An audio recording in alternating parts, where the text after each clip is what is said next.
श्री शिवाय नमस्तुभ्यम हर हर महादेव जय महाकाल। कैसे हैं आप सभी लोग। देखिए, हम सबको पता है कि श्रावण मास में दो अष्टमी तिथि आती है, एक शुक्ल पक्ष की और एक कृष्ण पक्ष की। और गुरुदेव ने कहा कि इस श्रावण मास की अष्टमी तिथि के दिन जो भी व्यक्ति, नारी, स्त्री, बहन, बेटी 5 बेल पत्र का ये अचूक उपाय इस सावन मास की किसी भी एक अष्टमी के दिन कर लेती है तो उसकी चाहे कितनी भी बड़ी इच्छा क्यों ना हो, पूरी जरूर होती है।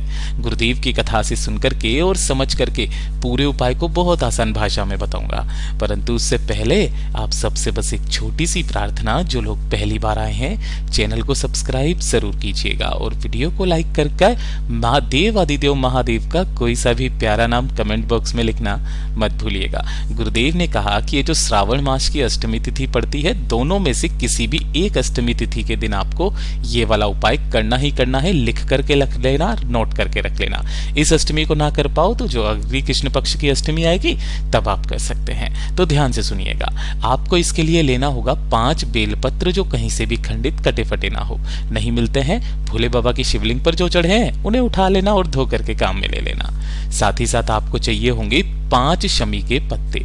कहां से तोड़ोगे? इस स्थान से। और ये जो गोले में बनाया है ये 1 शमी का पत्ता है। ऐसे आपको 5 शमी के पत्ते लेने हैं। और सबसे विशेष जो चीज बताई गुरुदेव ने, ये जो आपको दिखाई दे रहे हैं बेर है ना, इस बेर के आपको 5 पत्ते चाहिए। यानी कि 5 ही आपको बेलपत्र के, 5 शमी पत्र के और 5 बेर के पत्ते। जो बेर आते हैं ना, कोई से भी बेर के आपको 5 पत्ते ले लेने हैं। साथ ही साथ आपको लेना होगा थोड़ा सा पीला चंदन और थोड़ा सा लाल चंदन, बस। और 1 लोटा शुद्ध जल लेकर के आपको भोलेनाथ के मंदिर में पहुंचना है श्रावण मास की किसी भी एक अष्टमी तिथि के दिन। सुबह, शाम, दिन में, रात्रि में, किसी भी समय आप इस उपाय को कर सकते हैं। यहां पर पहुंचकर आपको शिवलिंग के पीछे की तरफ आसन लगा करके बैठना है, जिससे आपका मुख उत्तर दिशा की तरफ में हो जाएगा। और सबसे पहले जो आपने 1 लोटा शुद्ध जल लिया है ना, उसे तो अपने साइड में रख दीजिएगा, क्योंकि यहां पर पहले 1 लोटा शुद्ध जल समर्पित नहीं करना है।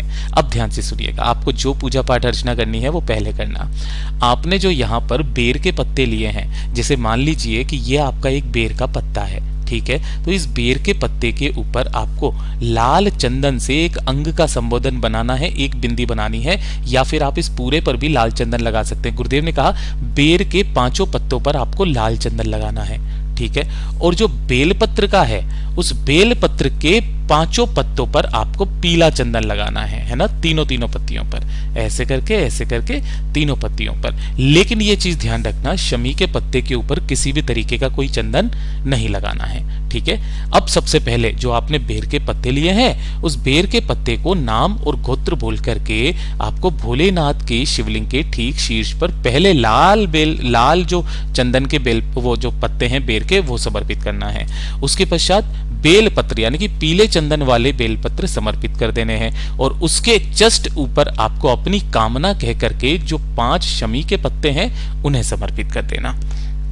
बाबा से विनती और कामना करके इन सभी पत्तों को, पूरे 15 पत्ते हुए ना, इन्हें उठा करके अपने साथ रख लेना। और आपके आसपास जो भी बेलपत्र का पेड़ हो, अगर आपके घर में भी कोई बेल पत्र का पेड़ किसी गमले में भी लगा हुआ है, जैसे कि ये हमारे घर में लगा हुआ है, ठीक है, तो यहां पर आपको आकर के उन 15 के 15 बेल पत्र को यहां पर अवधूतेश्वर महादेव का नाम लेकर के समर्पित करना है। बेलपत्र पेड़ के नीचे अवधूतेश्वर महादेव का नाम लेकर के, और जो 1 लोटा शुद्ध जल है ना, उसे अब जाकर के इस बेलपत्र पेड़ की जड़ों में समर्पित कर देना। श्री शिवाय नमस्तुभ्यम मंत्र का स्मरण करते हुए अवधूतेश्वर महादेव का नाम लेकर के जैसे ही ये समर्पित हो जाए, यहां से आपको जो 5 बेलपत्र हैं, उन 5 बेलपत्रों को केवल उनको उठाना है और अपने साथ अपने घर पे लेकर के आ जाना है। अब गुरुदेव ने कहा कि अगर आपके परिवार में कोई भी बच्चा है जो पढ़ाई लिखाई में ध्यान नहीं दे रहा है, जो बहुत ज्यादा कमजोर है, या फिर आपकी बात नहीं सुनता है, अपशब्द बोलता है, गलत रास्ते पर जा चुका है,